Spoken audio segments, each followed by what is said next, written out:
¿Qué es la iglesia? Es el título de esta noche. ¿Qué es la iglesia? Y mira, el término iglesia, cuando tú escuchas el término iglesia, normalmente viene a nuestra memoria, ¿verdad? Algún edificio, algún tipo de templo o alguna edificación, ¿verdad? Donde aprendimos que eso era la iglesia. Pero hoy quiero decirte que necesitamos entender el concepto y llegar a un entendimiento profundo de lo que es la iglesia. Porque, ¿qué es la iglesia? ¿Quiénes conforman la iglesia? ¿Cuál fue la idea de Dios a través de Cristo Jesús para establecer la iglesia? Y es ahí donde podemos encontrar todas las respuestas. Es ahí, dentro de la iglesia, tiene muchas funciones la iglesia, ¿verdad? Y la iglesia es la idea de Dios. La iglesia es la idea de Dios. Si es que cuando vuelvas a pensar en iglesia, ya no pensarás en un edificio, ya no pensarás en una catedral, ya no pensarás en un templo. No es el lugar la iglesia. Y hoy vamos a reforzar esta gran revelación, esta gran verdad que es la iglesia. Y la única forma de poder conocer a Dios es a través de tener una relación con Él y es a través de entender, ¿verdad? ¿Quién es Dios? ¿Quiénes somos nosotros? ¿Y qué tiene que ver esto con la iglesia? ¿Cuál es la relación que guarda al conocer a Dios? ¿Verdad? La relación que guarda el conocer a Dios, el descubrir quién es Dios, el ir descubriendo y conociendo a Dios, y al mismo tiempo nos vamos conociendo nosotros y al mismo tiempo vamos entendiendo qué es la iglesia. Así que vamos a ir en este recorrido por la Biblia y te quiero pedir que vayamos a Mateo capítulo 16, versos 13 al 18. Mateo 16, del versículo 13 al 18, voy a leer de la versión Reina Valera contemporánea. Dice así, verso 13, al llegar a la región de Cesarea de Filipo, Jesús preguntó a sus discípulos, ¿quién dice la gente que es el Hijo del Hombre? Ellos dijeron, unos dicen que es Juan el Bautista, otros que es Elías y otros que es Jeremías o alguno de los profetas. Él les preguntó, ¿y ustedes quién dicen que soy yo? Simón Pedro respondió, tú eres el Cristo, el Hijo del Dios viviente. Entonces Jesús le dijo, bienaventurado eres, Simón, hijo de Jonás, porque no te lo reveló ningún mortal, sino mi Padre que está en los cielos. Y yo te digo que tú eres Pedro, y sobre esta roca edificaré mi iglesia, y las puertas del Hades no podrán vencerla. Qué interesante pasaje de Mateo en el que Jesús, en este contexto, Jesús toma a los discípulos, se va a un lugar lejano de Jerusalén, ¿verdad? No tan cerca de Jerusalén, a un lugar, a una región llamada Cesarea de Filipo. Era un lugar de descanso que usaban los principales gobernantes romanos y lo usaban los griegos también en la época de los griegos. Y era llamado Cesarea de Filipo pues en honor a uno de los césares, ¿verdad? Que eran los máximos gobernantes de Roma. Así que en este lugar de reposo, de descanso, donde no estaban las multitudes, donde no estaba rodeado Jesús ni los discípulos de las multitudes, Él en ese descanso les dice, todas esas multitudes, ¿qué opinan de mí? ¿Qué piensan acerca de mí? ¿Quiénes dicen ellos que soy yo?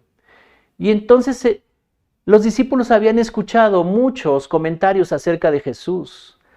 Y la mayoría de los comentarios eran que pensaban que era alguno de los profetas, o Juan el Bautista, o Elías, o Jeremías, o alguno de los profetas que habían reencarnado.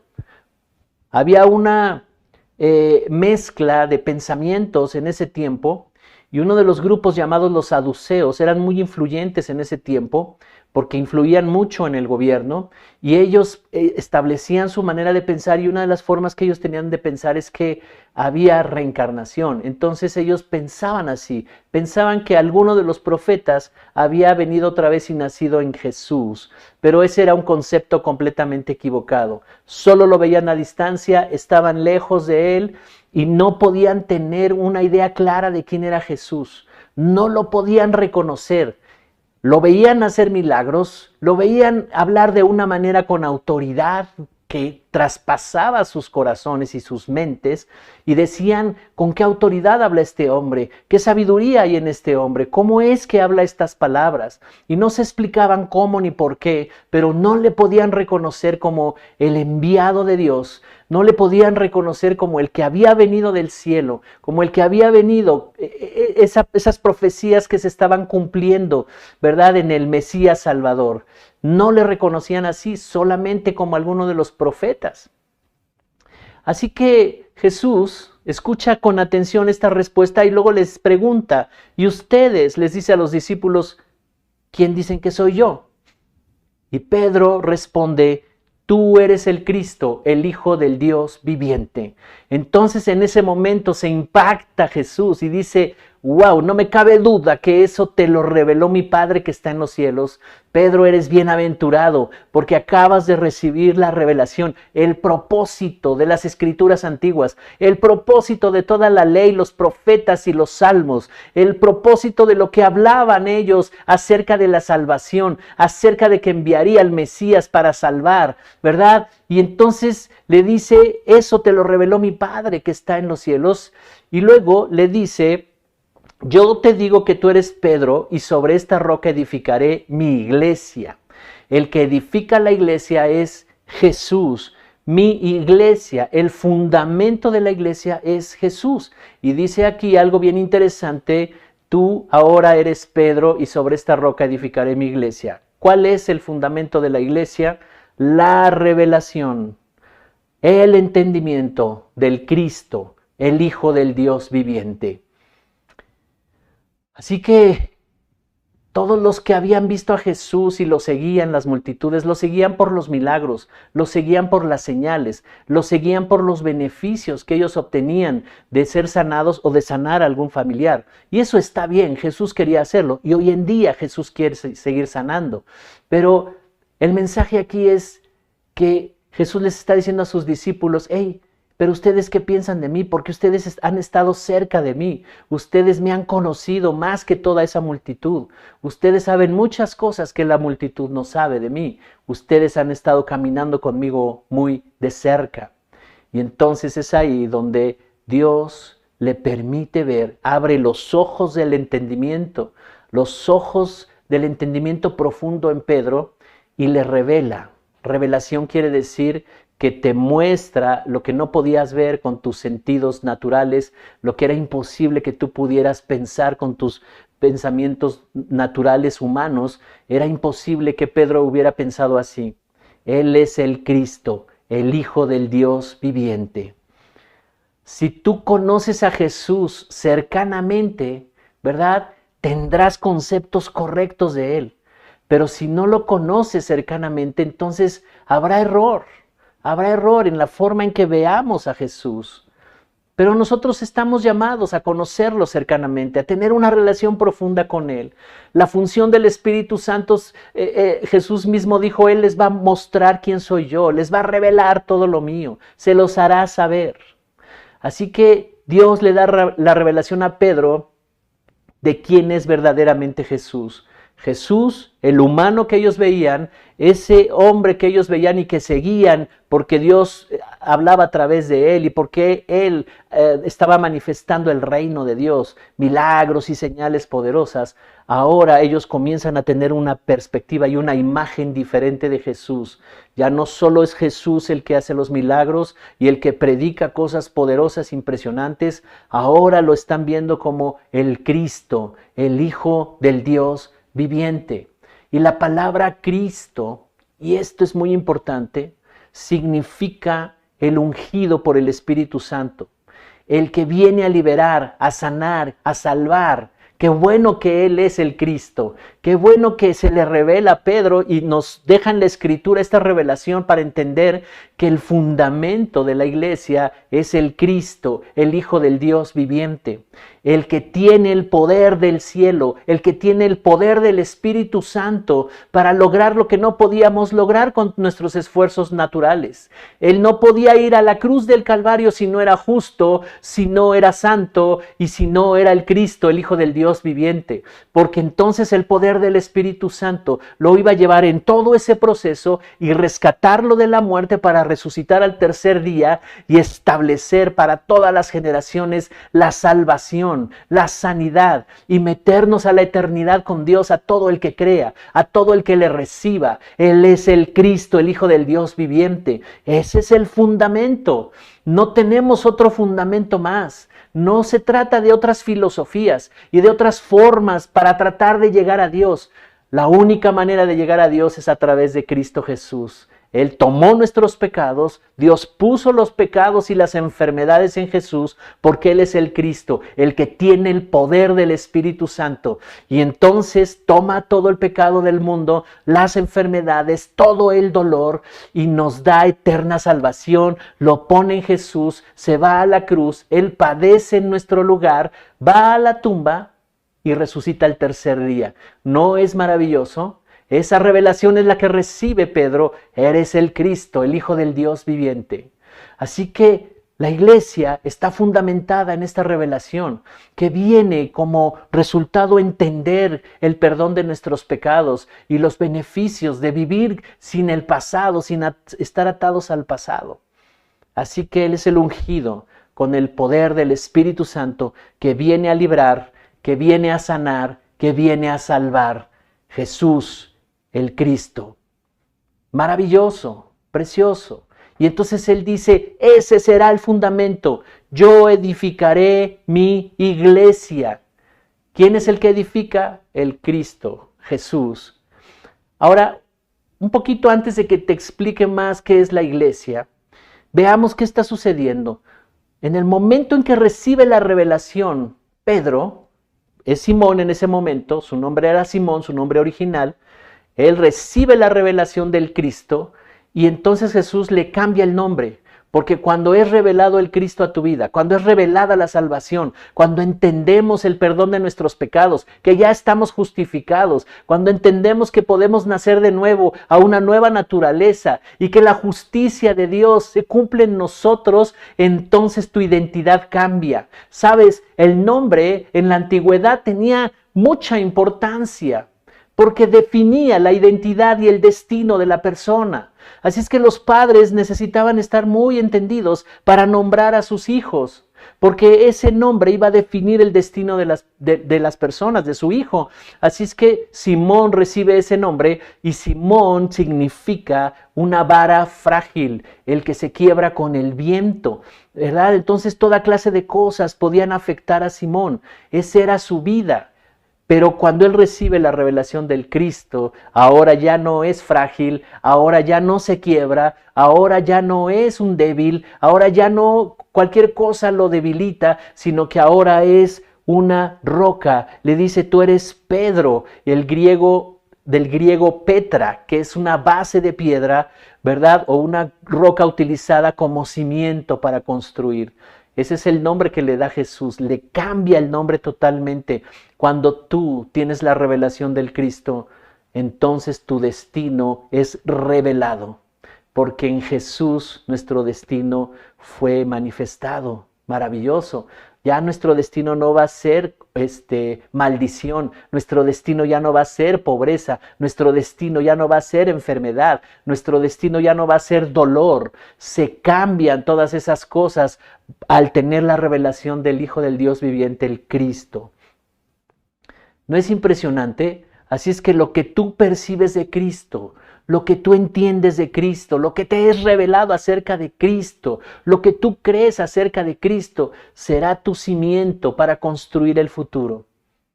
Más vale que conozcamos a Cristo Jesús más de cerca.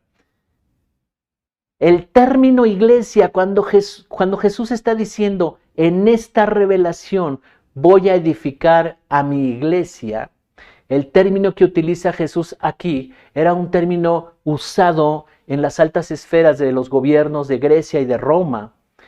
Y el término que se utiliza aquí es eclesía, que quiere decir reunión de personas que son convocadas para un fin. Se usaba para denominar reuniones de gobierno en la antigua Grecia. La gente que tenía influencia, la gente en las diferentes esferas de la sociedad con influencia, se reunían para decidir sobre los destinos de la sociedad y extender ese reino, extender ese imperio. Y le llamaban eclesía. Y Jesús utiliza este mismo término porque Él está pensando en términos del reino de Dios. El reino de Dios se debe de expandir, el reino de Dios debe de ampliarse. Así es que la iglesia es la reunión de las personas, de los hijos de Dios, de los creyentes, de los que han entendido la revelación del Cristo, de los que tienen la salvación. Se reúnen. La iglesia no es el edificio. Es necesario tener un lugar para reunirnos. Está bien tener un techo y le podemos llamar el templo el lugar de reunión, pero esa no es la iglesia. La iglesia somos tú y yo, familia. Nosotros somos la iglesia y cuando nos reunimos, el apóstol Pablo dice que somos el cuerpo de Cristo, que cada uno de nosotros somos importantes, tenemos una función importante. Ya hablaré en esta segunda parte acerca del cuerpo de Cristo, pero el concepto de la iglesia que nos está dejando aquí Jesús es precisamente las personas que se reúnen y que son convocadas por el Espíritu Santo, que tienen una pasión de reunirse para adorar a Dios, para conocer más de Él y aprender de Él. Son las reuniones de los que gobiernan. Ese es el significado de eclesía. Pero ¿en qué vamos a gobernar? ¿Sabes? Dios nos salvó para tomar el gobierno, para establecer el reino de Dios en nuestras vidas, en nuestras casas, en nuestras familias y en una sociedad que necesita ser alumbrada con el evangelio de la salvación. Por eso es que nuestra visión habla de formar, ¿verdad?, discípulos y te voy a recordar nuestra visión. Te voy a recordar nuestra visión. Anunciar y enseñar las verdades de la palabra de Dios. Lo que estamos hablando ahorita. Que transforman vidas, reforman familias y cambian sociedades por medio de hacer discípulos. Esa es la encomienda de la iglesia.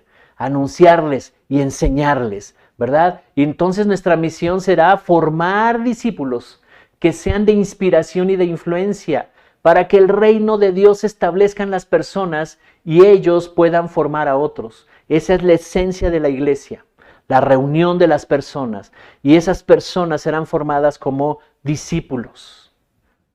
¿Cuántos están conmigo en esta noche? Así que es muy importante que tú y yo sepamos que estamos caminando en el modelo correcto de iglesia. Esto que te acabo de leer, la misión y la visión, el mismo Espíritu Santo nos dio entendimiento de estas cosas, de anunciar y enseñar las verdades de la palabra de Dios, que transforman las vidas de las personas y por ende pueden reformar a sus familias y cambiar a una sociedad, y el reino se extiende. Cuando nos reunimos para escuchar las verdades, para recibir esas verdades que transforman vidas, que nos están anunciando, que nos están enseñando a través de ser formados como discípulos, entonces estamos haciendo iglesia. Esa es la iglesia. ¿Para qué? Para influenciar e inspirar allá afuera, para ir a los de afuera. ¿Sabes? Dice que las puertas del Hades no prevalecerán. Y Hades precisamente se traduce como lugar de muerte, o también se refiere, la traducción habla del infierno, o el poder del maligno y el poder de la muerte. O sea, toda clase de cosas que quieren destruir ya no podrán vencer. Esta expresión Hades significa que la autoridad y el gobierno de la muerte no prevalecerá sobre la iglesia, donde el fundamento es el Cristo, el Hijo del Dios viviente. Las enfermedades, la miseria, la pobreza, la opresión, el dolor, las ofensas, las heridas, la amargura, tristeza y todo instrumento de destrucción que el enemigo levante contra nosotros no vencerá, no prevalecerá. Maravilloso, ¿verdad? Impresionante. Nuestro pasado ya no nos puede condenar. Ninguna condenación hay para los que están en Cristo Jesús. Esa es la iglesia victoriosa, donde entendemos quién es Jesús, el Cristo, el Hijo del Dios viviente. No está diciendo en ningún momento que no enfrentaremos situaciones. Vendrán crisis, vendrán problemas, tendremos desafíos en la vida, pero es diferente cuando nuestro fundamento es el Cristo, el Hijo del Dios viviente, y nos da entendimiento de la salvación, nos da entendimiento de identidad, entendemos quiénes somos, entendemos los recursos que están disponibles para nosotros, entendemos que nuestras oraciones tienen poder, que nuestra fe nos lleva a enfrentar los problemas de una manera distinta y entonces no caeremos en ruina. Y si alguien cae, se puede levantar. Ese es el legado que nos dejó la salvación de Cristo, el Hijo del Dios viviente. Así que el apóstol Pablo está explicando que ahora todo aquel que crea en Jesús y lo reciba, su vida, ¿verdad?, será beneficiada por esta salvación. Quiero que me acompañes a Mateo 28, 18 al 20. Te voy a mencionar una de las funciones importantes de la iglesia. Ya entendimos entonces que la iglesia somos las personas, los creyentes, los que hemos recibido a Cristo Jesús, hemos creído en Él y que estamos escuchando y aprendiendo de Él, estamos siendo discípulos. Pero también entendimos que hacia afuera necesitamos mostrar esa luz. Y mira, Mateo 28, 18 al 20, versión Reina Valera contemporánea, dice: Jesús se acercó y les dijo: toda autoridad me ha sido dada en el cielo y en la tierra. Por tanto, vayan y hagan discípulos en todas las naciones, y bautícenlos en el nombre del Padre y del Hijo y del Espíritu Santo. Enséñenles a cumplir todas las cosas que les he mandado, y yo estaré con ustedes todos los días hasta el fin del mundo. Amén. Una de las encomiendas, de las funciones de la iglesia, de todos los que nos reunimos, ¿verdad? Y Dios nos asignó como pastores, como líderes de esta iglesia, Gracia y Plenitud, precisamente con el propósito de llevar a cabo esta encomienda que Él nos da, la gran comisión. Jesús se acercó a los discípulos. En este momento el contexto de esto que está escribiendo Mateo es que Jesús ha resucitado. Ya pasaron 3 días y Él se manifiesta resucitado a ellos y está delante de ellos. Él ya tenía todo el poder, tenía que llevarse el pecado, llevarse todos los efectos del pecado a la tumba y salir victorioso de ahí. Entonces ya estaba la autoridad y el poder en Él. Toda autoridad, dice, me ha sido dada en el cielo y en la tierra. Por tanto, Él podía delegarle a los discípulos. Él podía asignarlos a los discípulos. Hay otro pasaje en la Biblia donde dice: así como mi Padre me envió, yo los envío a ustedes. Así es que ellos son enviados con autoridad, con legalidad, y dice: por tanto, vayan y hagan discípulos en todas las naciones. Ese es el llamado que Dios nos ha hecho, primeramente a nosotros como los pastores, pero también a ustedes, a cada uno de ustedes. Es el llamado como iglesia que nos ha hecho el Señor. En un momento dado, a lo mejor los que están llegando están aprendiendo, están recibiendo, pero va a llegar un momento, ya no va a tardar mucho ese momento, en que tú vas a tener que formar a un discípulo y enseñar a otros. Amén. Así que la gran comisión, esa es una de las funciones de la iglesia. Por tanto, vayan y hagan discípulos en todas las naciones. Bautícenlos en el nombre del Padre y del Hijo y del Espíritu Santo y enséñenles a cumplir todas las cosas que les he mandado. Y yo estaré con ustedes todos los días hasta el fin del mundo. Una de las cosas que nos garantiza Jesús, su presencia en nuestras vidas, mientras tú te mantengas haciendo discípulos, hablándole a las personas de esta salvación tan grande. No es tiempo de quedarse callados, es tiempo de ir con las personas y anunciarles y enseñarles que hay esperanza, enseñarles que hay un camino diferente al cual están caminando y mostrarles la salvación de Jesucristo. Enséñenles todas las cosas que les he mandado. Maravilloso nuestro Dios, que en todas las naciones se reciba el mensaje. Este mensaje funciona para cualquier nacionalidad, para cualquier persona. Hemos visto cómo Dios ha asignado en Medio Oriente a personas, ¿verdad?, que les ha dado la asignación, y muchos de diferentes religiones como el Islam se han convertido al cristianismo. ¿Por qué? Porque es voluntad del Padre que todos le conozcan. Así es que nosotros tenemos una gran misión, tenemos una gran comisión todos los que somos parte de esta iglesia y todos los que forman parte de las iglesias de Cristo, de anunciar, enseñar esta salvación y hacer discípulos. Segunda de Corintios 5, 18 y 19. Está hablando otra escritura también reforzando lo que estoy diciendo acerca de la función de la iglesia. Dice el verso 18, y todo esto proviene de Dios, quien nos reconcilió consigo mismo a través de Cristo y nos dio el ministerio de la reconciliación. Verso 19. Esto quiere decir que en Cristo Dios estaba reconciliando al mundo consigo mismo, sin tomarles en cuenta sus pecados, y que a nosotros nos encargó el mensaje de la reconciliación. ¿Sabes? El pecado nos tenía separados de Dios, pero Él nos reconcilió consigo mismo, quitando el pecado, tomando el pecado para sí mismo, pagando las consecuencias Jesús mismo de nuestro pecado, yendo a la cruz y resucitando al tercer día, y nos reconcilió con Cristo. Y reconciliarse con Dios es muy importante. ¿Por qué? Porque entonces nuestra vida será diferente.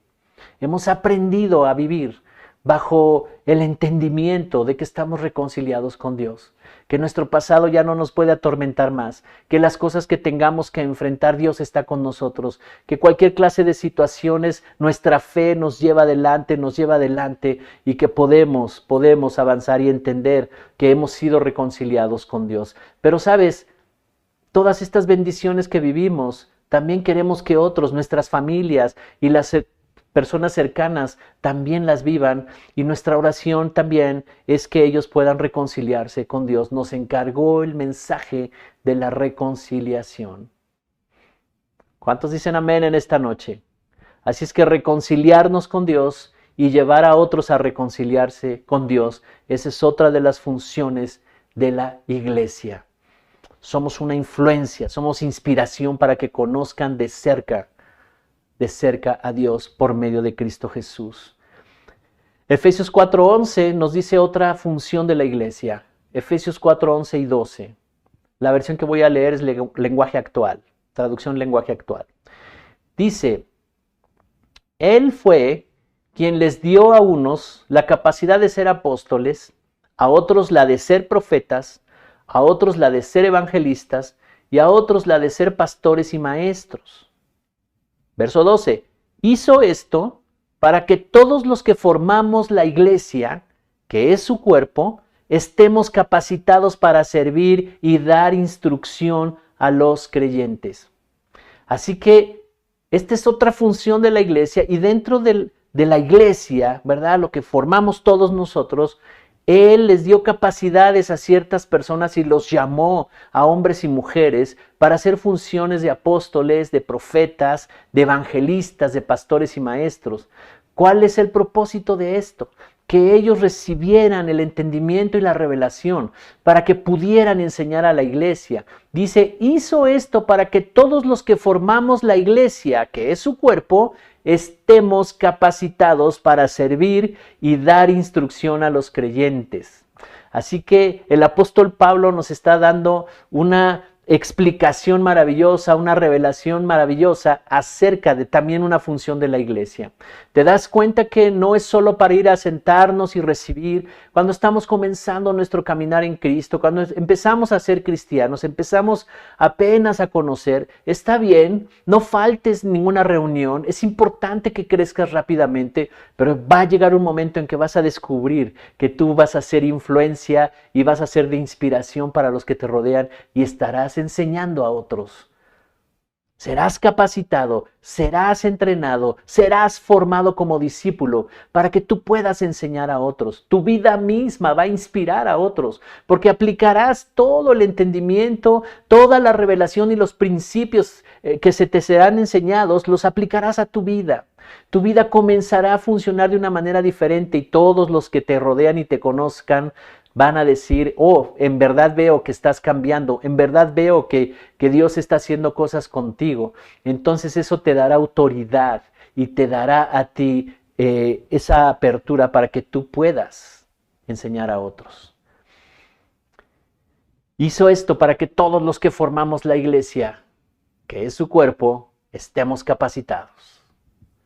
O sea, para que seamos edificados.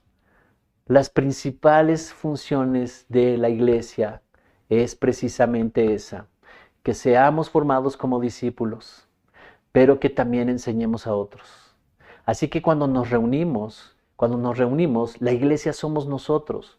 Tú que estás ahí sentado, escuchando este mensaje, que has decidido ser parte de esta iglesia, que has decidido caminar con nosotros, y cuando digo caminar con nosotros es aprender, estar con nosotros en las reuniones para aprender, para empezar a crecer, para vencer todo lo que no podías vencer y avanzar en tu vida.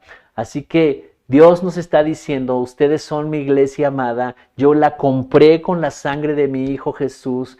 El padecimiento de Cristo Jesús y su muerte fue el precio que se pagó para que tú y yo formáramos esto que es la iglesia. Pero nuestro fundamento como iglesia, como grupo de personas que tenemos una misma fe, que creemos en lo mismo, que entendemos que es la salvación de Jesucristo, ¿verdad? Lo único. Entonces necesitamos ser fortalecidos en nuestra fe, crecer en nuestra fe, y es a través de las reuniones. De ahí la importancia de la reunión. Las reuniones presenciales, esta reunión que hacemos en internet, es de vital importancia que nos reunamos. Pero la otra función de la iglesia, esta es la otra función de la iglesia. Nosotros tenemos que ser de inspiración para los de afuera. ¿Sabes? Voy a tomarme unos minutos para concluir este tema y decirte una función importante de la iglesia. El término eclesía se refería a los que tenían el entendimiento y la influencia para gobernar y establecer el reino, el imperio fuera, ¿verdad? Más que se extendiera, ¿me explico? Así es que la encomienda que Dios nos da es que seamos de influencia en las diferentes esferas de la sociedad, en los diferentes sectores de la sociedad. Yo estoy seguro, porque Dios nos ha hablado acerca de esto, que de entre nosotros saldrán los empresarios que tendrán un entendido del Cristo, el Hijo del Dios viviente, que serán de influencia en esos niveles de la sociedad. Los políticos, que hoy hace tanta falta en este mundo, ¿verdad? Gobernantes y políticos llenos del Espíritu Santo, que tienen la revelación del Cristo, del Hijo del Dios viviente, que saben exactamente su asignación, para qué Dios los pone en esos lugares de influencia. Así es que de nuestras filas saldrán hombres y mujeres que serán de influencia en los niveles de la sociedad, diferentes niveles, en los deportes, en los medios de comunicación, radio, televisión, en los diferentes medios. Dios quiere posicionar en los diferentes medios, pero cuando se reúnen como iglesia, se reúnen para recibir instrucción, para recibir revelación, para aumentar la fe, para que adoren a nuestro Padre, a nuestro Dios, y ahí seguimos recibiendo asignación de hacia dónde tenemos que ir abarcando para que el reino de Dios se extienda en esta nación. Así que la función de la iglesia es muy importante. Es más allá de ir a un lugar para calmar nuestra conciencia y decir, bueno, pues ya vine a la iglesia y qué bueno que vine porque me siento más tranquilo, tenía mucha culpa. No, es más allá de eso. Es vencer todas esas cosas y establecernos en una identidad que el Cristo, el Hijo del Dios viviente, nos dio al morir en la cruz, morir por nosotros, derramar su sangre y resucitar al tercer día. ¿Alguien tiene el mensaje en esta noche? Así es que en esta enseñanza concluimos esto. La iglesia son las personas, los creyentes en Jesús, los que han recibido la salvación de Jesucristo y los que han entendido que Él es el Cristo, el Hijo del Dios viviente. Ese es el fundamento de la iglesia. Así que la iglesia somos nosotros, las personas. El fundamento es Cristo Jesús, el Cristo revelado, y la función de la iglesia es precisamente hacer discípulos, formarlos, capacitarlos para que vayan afuera y entonces sean de inspiración, sean de influencia y también puedan anunciar y enseñar estas verdades a mucha gente que puede transformar sus vidas. Amén. Esa somos la iglesia, no es el edificio, aunque necesitamos un lugar de reunión, para que podamos reunirse la iglesia. Pero la iglesia eres tú y yo. Y es muy importante que podamos entender estos fundamentos acerca de la iglesia.